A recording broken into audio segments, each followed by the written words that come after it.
Dober dan.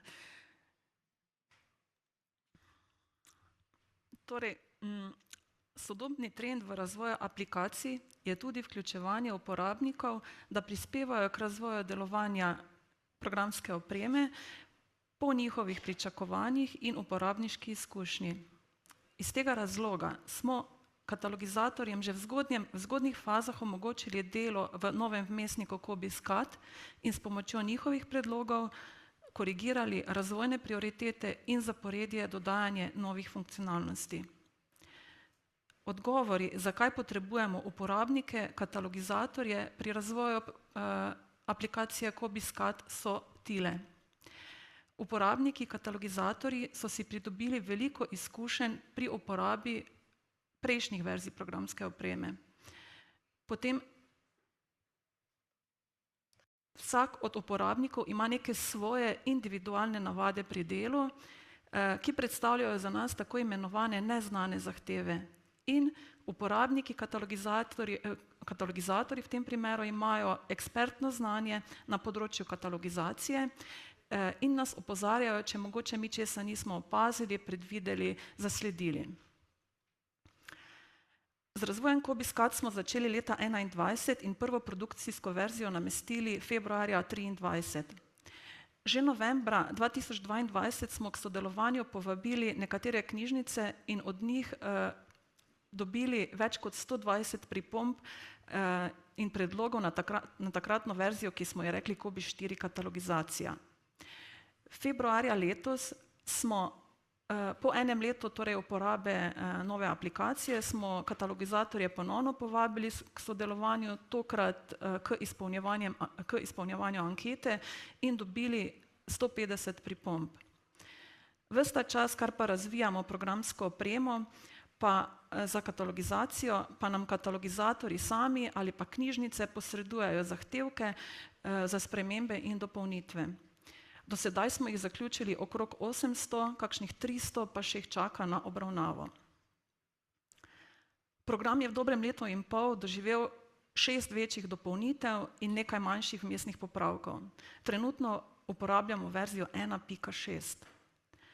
V velikem sistemu, kot je COBISS, se zahteve uporabnikov pogosto prekrivajo in zato tiste, ki jih katalogizatorji pogosteje izpostavljajo, rešujemo prednostno. V nadaljevanju bomo pogledali nekaj takšnih rešitev, torej nekaj primerov razvoja, pri katerih smo upoštevali vaše predloge. Veliko katalogizatorjev v knjižnicah opravlja tudi druga dela, zato je bilo potrebno nujno vključiti povezavo med aplikacijama COBISS-CAD in COBISS-LIB. V COBISS-CAD smo s tem namenom dodali gumb za samodejno prijavo v COBISS-LIB. COBISS-LIB se odpre v novem zavihku brskalnika in zapisi, ki so jih katalogizatorji v COBISS-CAD kreirali, so na voljo v zgodovini v COBISS-LIB-u. Povezava s COBISS+. Do bibliografskih in normativnih zapisov v COBISS+ lahko katalogizatorji dostopajo iz iskalnika ali pa iz delovnega področja. Tudi v tem primeru se zapis odpre v novem zavihku brskalnika v COBISS+.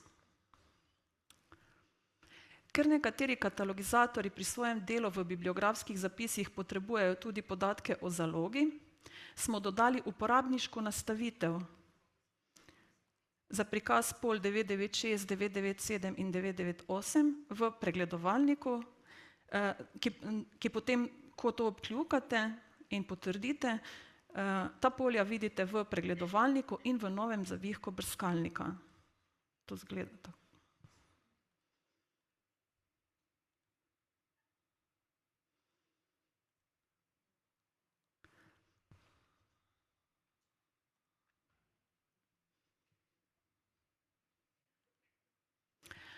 Kar se tiče posodobitev iskalnika, med večjimi spremembami bi izpostavila.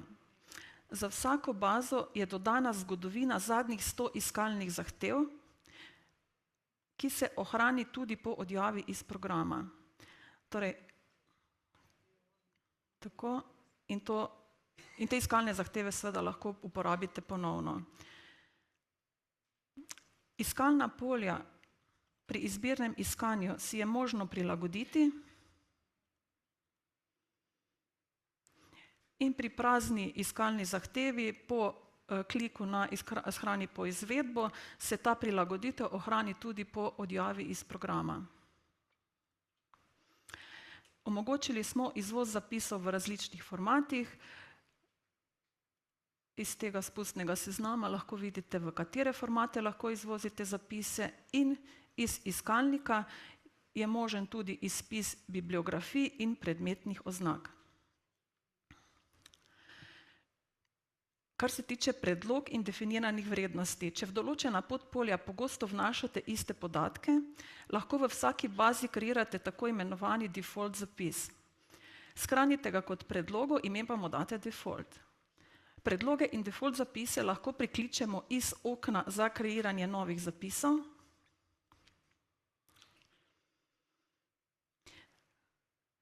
Ker pa se predloge vidijo vsi katalogizatorji v knjižnici, se je predvsem v večjih knjižnicah pojavila težava s preglednostjo predlog in default zapisov. Zato smo dodali možnost omejitve prikaza le na predloge, ki ste jih kreirali sami. Privzeto torej vidite samo predloge, ki ste jih kreirali sami, samo če obkljukate, to možnost prikaže vse, vidite tudi predloge vaših kolegov iz knjižnice.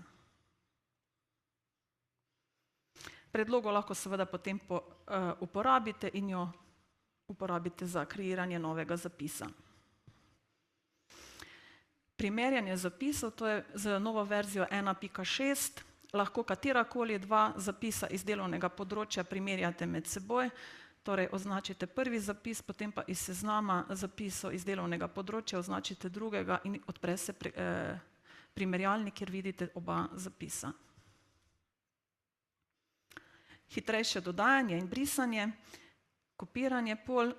V urejevalniku smo dodali gumba plus in minus, da lahko hitreje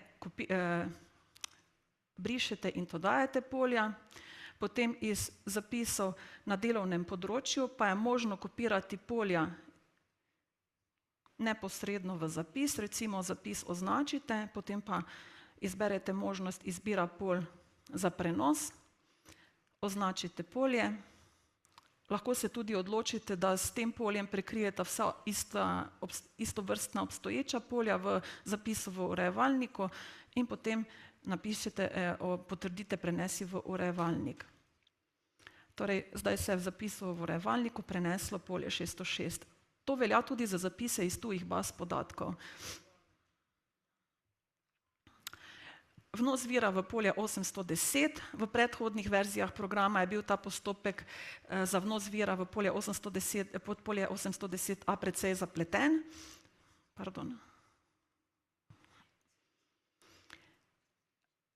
Zato smo, kadar ste v podpolje želeli vnesti podatke iz bibliografskega zapisa, ki je še bil v postopku urejanja oziroma še ga nismo shranili.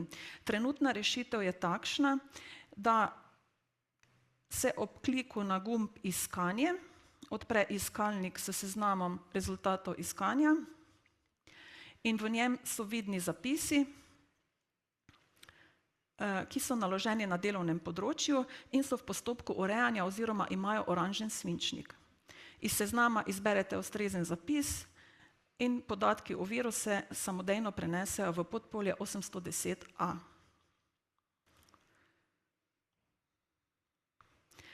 Glede preglednosti in grafične podobe še nekaj besed.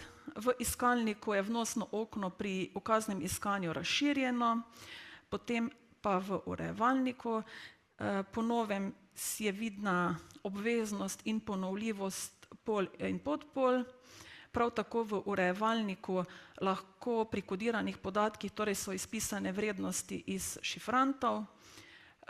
V prikazovalniku in pregledovalniku smo za oznake podpolj uporabili bolj kontrastno barvo, ter barva za senčenje sprememb je manj intenzivna od tiste rumene, ki smo imeli prej.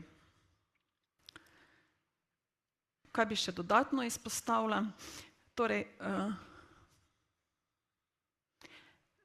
dodali smo nekatere bližnjice oziroma vroče tipke.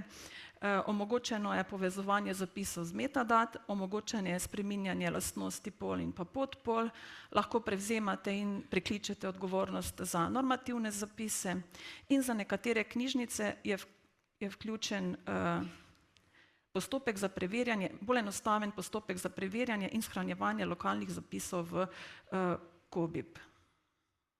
To mi je zdaj preskočilo, pardon. Torej, razvoj COBISCAT je bil v primerjavi s prejšnjimi verzijami programske opreme za katalogizacijo izjemno hiter. Prepričani smo, da je bilo to tudi po vaši zaslugi in intenzivnem sodelovanju z vami. Hvala.